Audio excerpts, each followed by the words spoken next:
What's up, guys? I'm nobody special, and I just got a phone call 5 minutes ago from my man, the Economic Ninja. Says, "Let's do an interview real quick. Let's talk about real estate." So I had nothing prepared, no mics, no nothing, a whole bunch of tech issues. But we're gonna do this one live. We're Go not for it. live, but we're gonna do it on the fly. What's going on, Ninja? How you doing?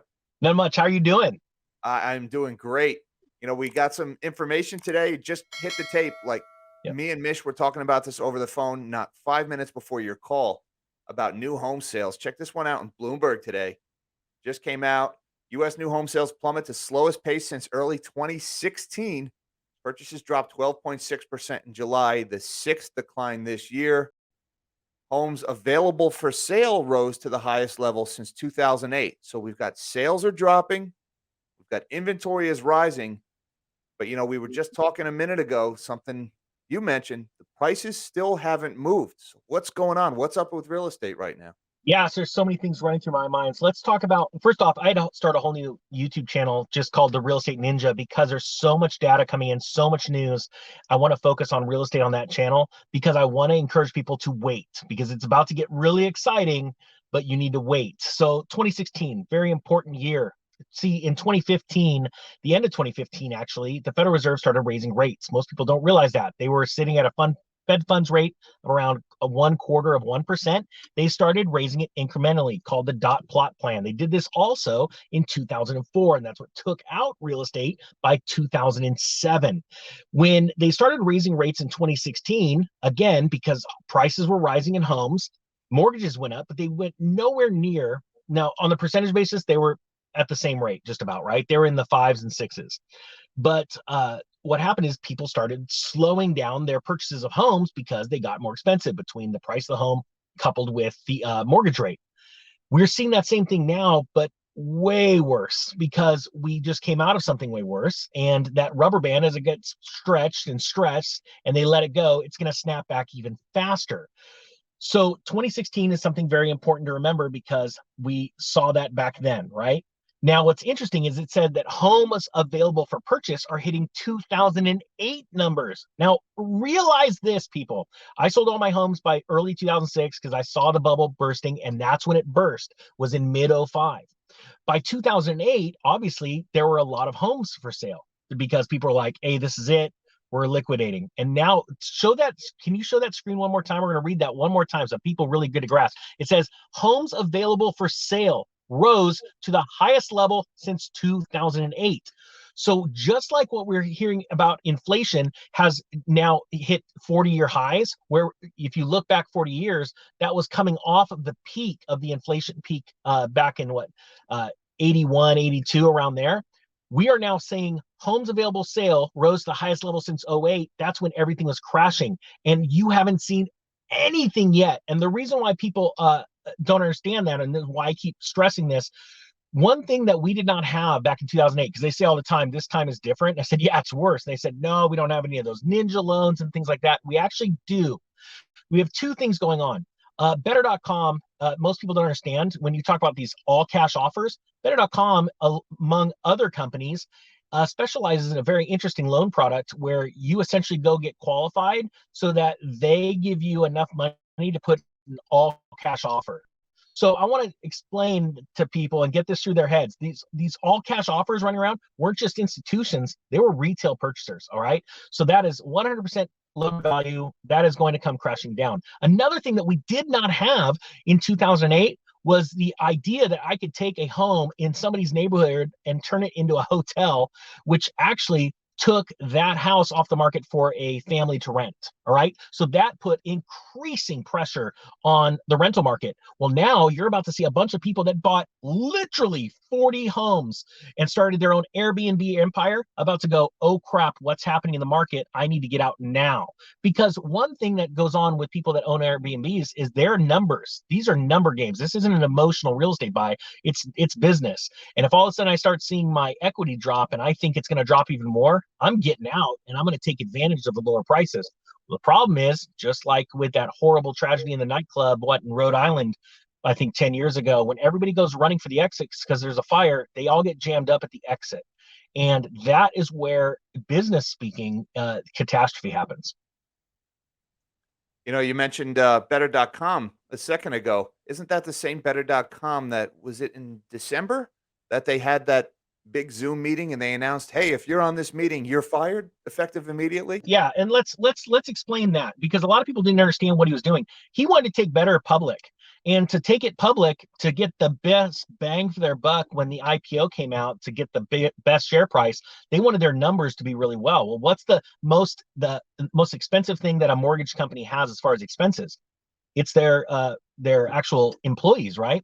So they went and laid off a swath of people so that they could look better as they went into that IPO. I haven't followed it ever since then because, to be honest with you, it just makes me sick to my stomach. But it is business; it happens all the time. But to do it that moronically, quite frankly, should just show that they need a better CEO. And a lot of people talk about when you mentioned that this time is different. The institutional buyers is Yeah. one of the new. It's something that's new this time around. This time is different. And I just brought up this chart. This is the 10-year Treasury yield because the reason why this time is different, or the reason why we have this different thing this time, is because institutional money has been driven into the real estate market chasing yield. We have this aging population, we have the baby boomers retiring, and they need fixed income, they need yield, and you couldn't get that in the bond market because the interest rates were held so low for so long. But if you'll notice on this chart, bond yields are headed higher right now. So Yep. the reason that this institutional money came flooding into the real estate market, that's starting to go away as these interest rates are climbing so fast. So I'm not so sure that institutional money is always going to be there. Are you? So I'm so glad you brought that up. And I literally just did a quick Google search. And right now, this came out 4 days ago. I already did a video on Real Estate Ninja about this. It's entitled Housing Market Extremely Volatile with Private Equity Accounting for a Third of the Sales. So now this is very important information people need to get through their minds. I said that BlackRock is going to someday go broke, and people can't get, no way, Ninja, they're massive. You don't get it. I'm like, no, you don't get it. The Said the same same thing about Lehman. Yep. Yeah, the same things were spoke about Lehman when I was saying it in 2006, and there were rumors, definitely in 2007, of Lehman having problems. And I'm telling you right now, I don't care what your news headlines say. The bigger the heart they are, the harder they fall. And when you talk about institutions investing, they are not emotional at all. When they see a problem, it's all about who sells first, and that's why Lehman got caught. They were the last to the party to go, wait a minute, we should be selling off these MBSs, mortgage-backed securities. Yeah, they're total crap. And all they thought they could get away with was selling it to the Japanese. They thought they were going to be able to sell off the crappy parts of their book, right? So look at this right now: private equity accounting for a third of the sales. They don't care.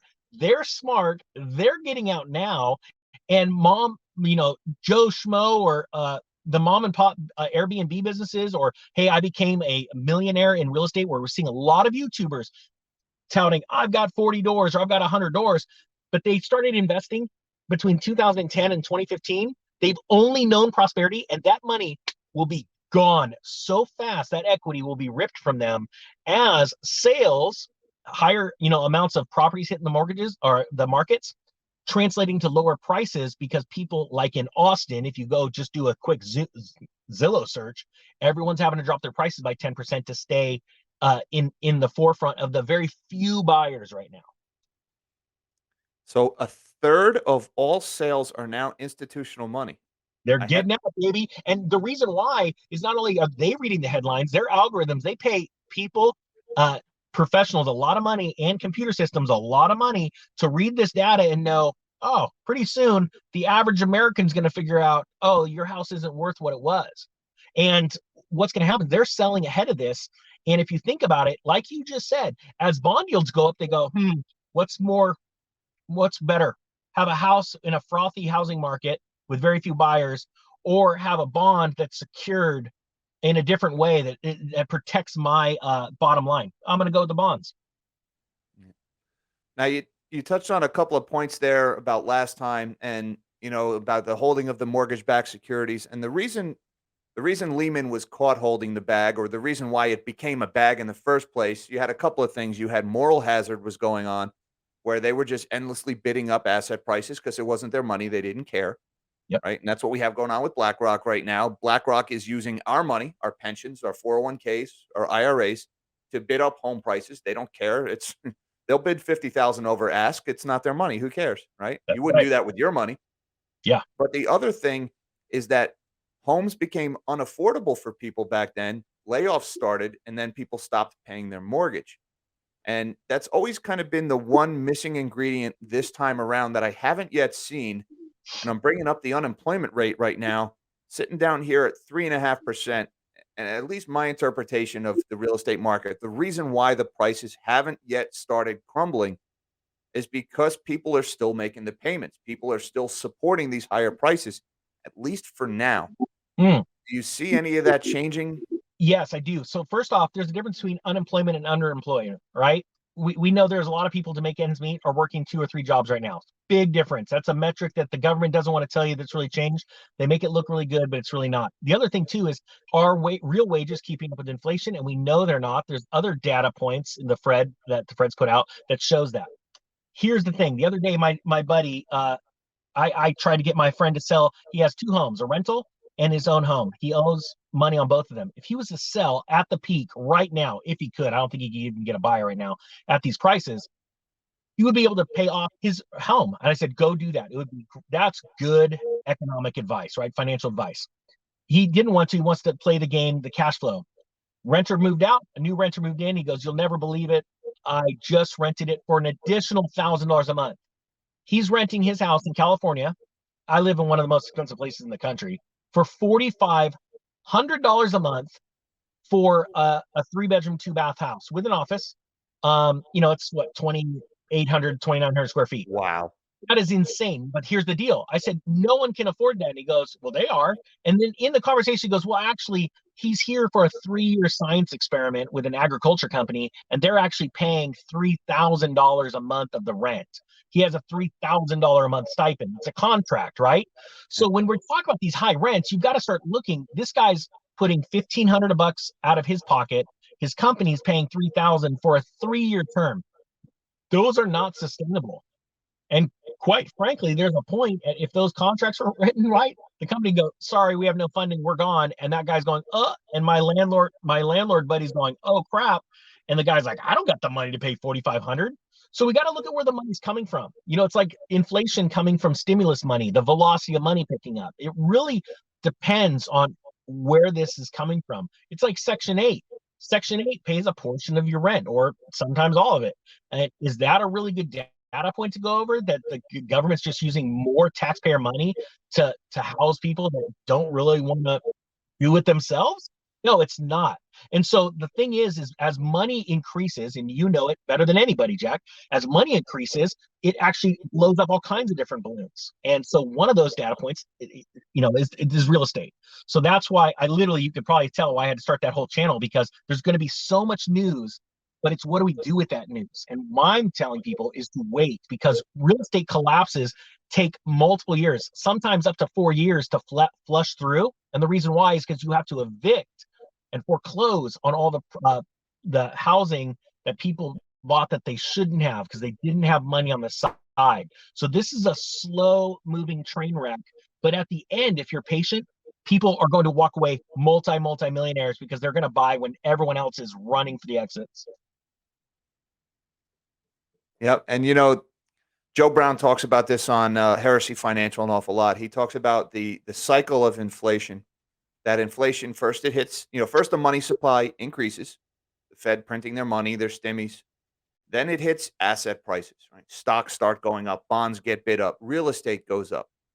Then you get consumer inflation, which we're all seeing now, higher fuel prices, higher prices at the store, more expensive food.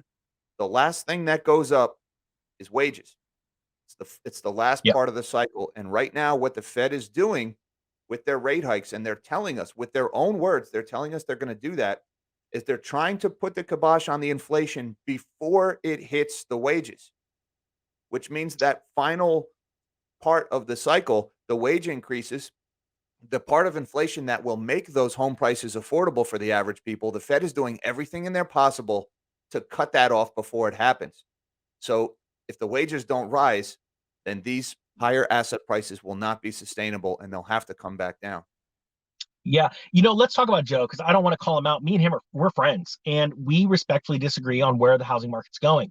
And this is a great example of people that may not have been investing prior to the last collapse, right? That's what's important. It was important to be an investor back in 2001 after housing was depressed because of the dot-com crash. Wealth destruction happened. The Fed had to drastically lower rates. That spurred a multi-year boom in housing, and then that feeling like when it's about to snow and you can literally smell it in the air. And put it in the comment section, guys, if you know what I'm talking about. When you're used to that change, that sea change, right? In the morning, or Jack as a sailor, in the morning that we're gonna have rough seas later because of the feeling, the scent, the look of the sun that comes up.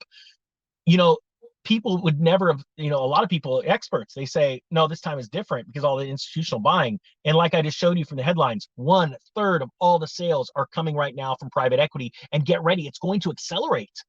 And because they bought up a lot, and their numbers, guys, they don't care about the emotion tied up into real estate. And you're going to see some absolute crazy corrections. And Joe's made videos where he's like, hey, just I'm going to take the other side of the story. And I think that's great because healthy debate and discussion is what spurs knowledge.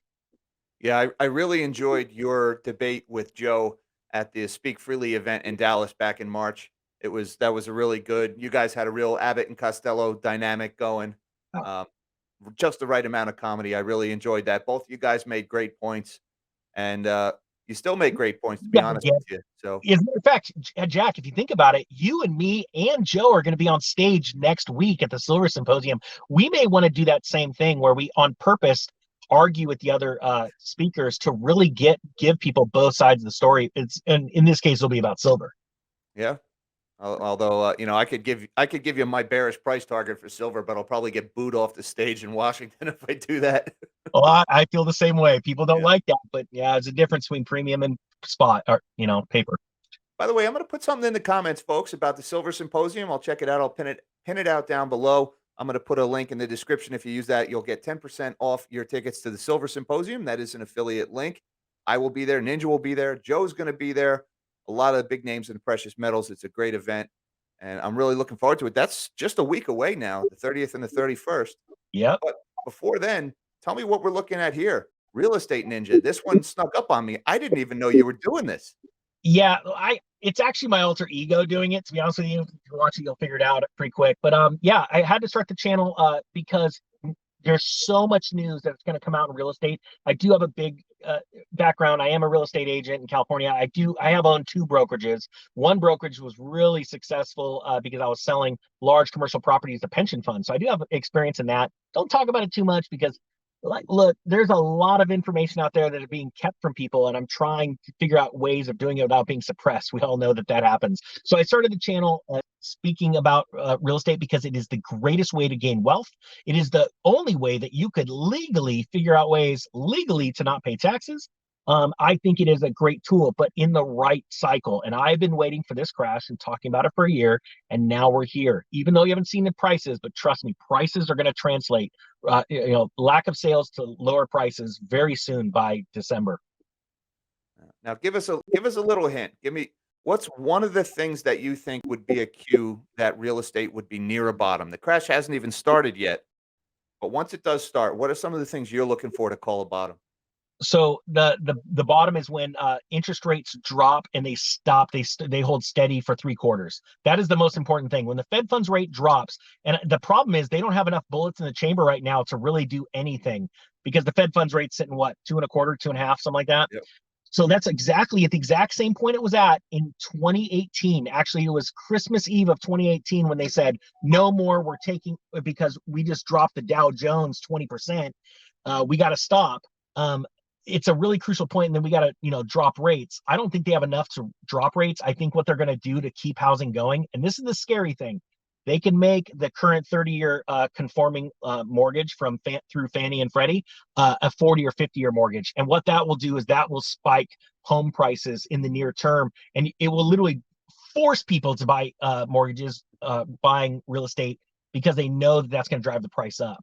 But in all reality, you just become a slave to the lender for longer. So there's so many moving parts, and that's why this time is different It's going to be more magnificent, but there's also some things that I think, just like in the late 70s or the mid 70s, when the 30-year mortgage product came out and totally changed the whole dynamic of real estate, I believe we're going to see that again too. So that's why I made this whole channel, because it's going to have to be a focused channel about real estate and how to grow wealth using real estate. So 3 consecutive quarters of stable low rates. So Yeah. we're still in the hiking cycle right now, right? We're not even done hiking. They're not going to be able to raise rates to stop inflation. That's the problem. We're in a currency reset. We're getting a new digital currency next year. It's already been announced many times. If you listen to Joe Borgen saying we're thinking about it, he is totally clueless, or he's keeping something from you. So this is literally the greatest time to be alive for a patient investor, because there's going to be absolute carnage. And yeah, once they get to a point where 3/4 of rates staying the same, because that usually 3/4 of rates, Fed funds rates staying stable, you pretty much got an idea of what the economy is going to do. Is it going to go lower, or is it going to go, higher? Right. So we're at least a year away from that, probably closer to 2 years. Yeah. So in the meantime, make money, set money aside, save it, get ready, get out of debt, keep your credit limit, or not your credit limit, but your credit value, your, what is it? What am I thinking? Credit score. Credit score. This fight goes up. Yeah. And then you're going to literally walk into banks and you're going to be their superhero. Outstanding. Well, Ninja, good luck with the Real Estate Ninja channel. Thank you. Final words? No, that's it. Can't wait to see you, man. Can't wait to see all of the people that watch us. This is going to be exciting. That is. All right, I'll let you do the send off. All right, guys. That being said, the Economic Ninja and Jack from Nobody Special Finance are out.